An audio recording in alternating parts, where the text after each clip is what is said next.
everyone, welcome back to my channel. Thank you for liking, sharing, and subscribing to these videos on YouTube, Facebook, and Instagram at the Sita One. You can find daily posts of the tarot cards on Instagram and Sita's weekly tarot readings on Instagram, Facebook, and YouTube at the Sita One. My name is Sita. I'm an intuitive astrologer and psychic tarot reader, and I'm here to share my interpretation of the astrological energies for the week from March 6th to the 12th. So what do we have this week? Well, I'll talk about the moon first. Now the moon moves pretty fast. It goes through the signs 24 hours, maybe a little longer, and it moves to the next sign. So we have the moon hitting some different planets and creating some aspects, which is trying to placate the energy. So early this week, we have a conjunction with Uranus in Taurus, and the moon will also sextile Jupiter and Neptune. So this one is creating more stability. The energy of the moon can change even on an hourly basis, and of course it affects where it is in your chart. It's kind of hard to track, but overall this energy is about a little more stability in your emotions and the opportunity to look at something with more openness, with more flexibility, with more compassion because of those sextiles to Jupiter. Now, you can also think about the emotional changes that are going on in your day, and you might find you wake up and you're great, you feel very positive, and a few hours later you're feeling kind of sluggish and you're not motivated, and that's probably the moon as it hits different aspects in the general chart and also in your native chart. But our emotional life is being more supported right now because of all the energy in Pisces. And we had a new moon in Pisces, Jupiter is there, Neptune's there, and other planets will start to move in there. So we're seeing the bigger picture. Spirit is trying to make us look at the bigger picture, having less ego, more compassion, more awareness, more faith. And I'll talk a little bit about that as I go on. So the really good news is Mars and Venus have finally moved out of Capricorn. I see this as a positive thing because Mars is an irritant, and next to Pluto there was a lot of fighting, restriction. Pluto wants the big transformation. Mars wants everything now, and he uses aggression to get what he wants.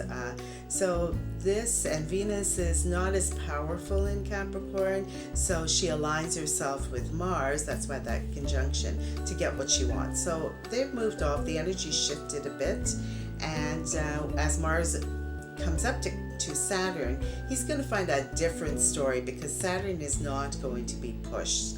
He's about stability, responsibility, karma, and doing the right thing. Now, as the moon enters Gemini, it makes easy aspects with both of these planets, Mars and Venus, and Saturn. So the conversation will shift more on a collective basis about the community and not about power plays. So you may be drawn to discovering information or communicating. The moon will also conjunct Ceres, the god of agriculture, in Gemini, so you might want to read some cooking books or different techniques and try something new. It's kind of a nice way to, if you like cooking, to work on stress relief, or even if you don't and you want to discover something new about meal preparations and diet, this is a good time to do it. Now, Pisces gets more energy as Mercury moves into this sign and will eventually conjunct or join Jupiter and Neptune. The irritation of last month dissolves, but the tendency to blame yourself for the conditions of the world and others increase. So let's not go into that pity party place. Let's not go into getting involved in a lot of media where the messages are skewed and you think you're responsible for changing the world. You are on a personal level, not on a global scale. So as the moon moves into Cancer by the end of the week, it activates this Piscean energy of compassion, mysticism, love, dreams, and imagination.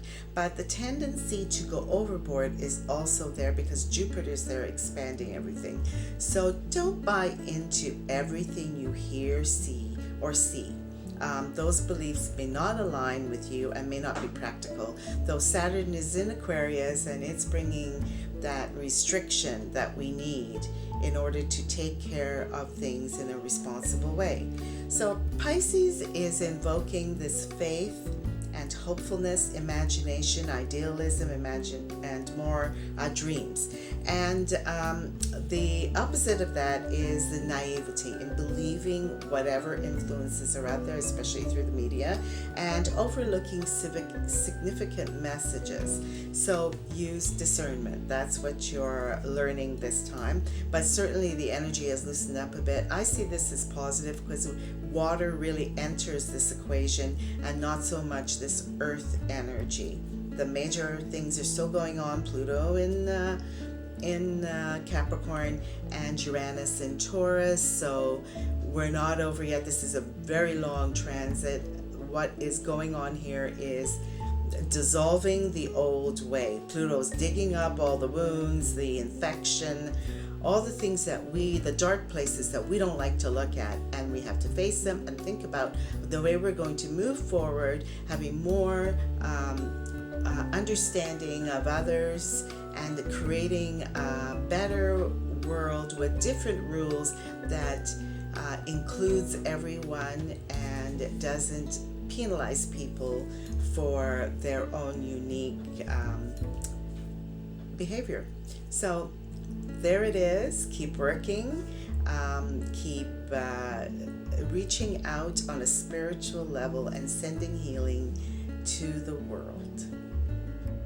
Please like, share, and subscribe to these videos on YouTube, Facebook, and Instagram at the Sita One. You can find daily posts of the tarot cards on Instagram and Sita's weekly tarot readings on Instagram, Facebook, and YouTube at the Sita One. Yes, this is a very, very major time in our life as a collective in human consciousness. And it's not just about us personally and not just about humanity, but it's about the world globally and even universally that the shift is happening. Do your part. Keep up that spiritual practice. Try to be patient with yourself and others, and try to work on sending more compassion and love to others. Follow your dreams. Now is the time to really dream big about what you want. Jupiter is there in Pisces, and you can write it down. You don't have to act. Just write it down and look at the practical ways that you can make those dreams happen. As always, I say take care of yourself and others, and I will see you next week.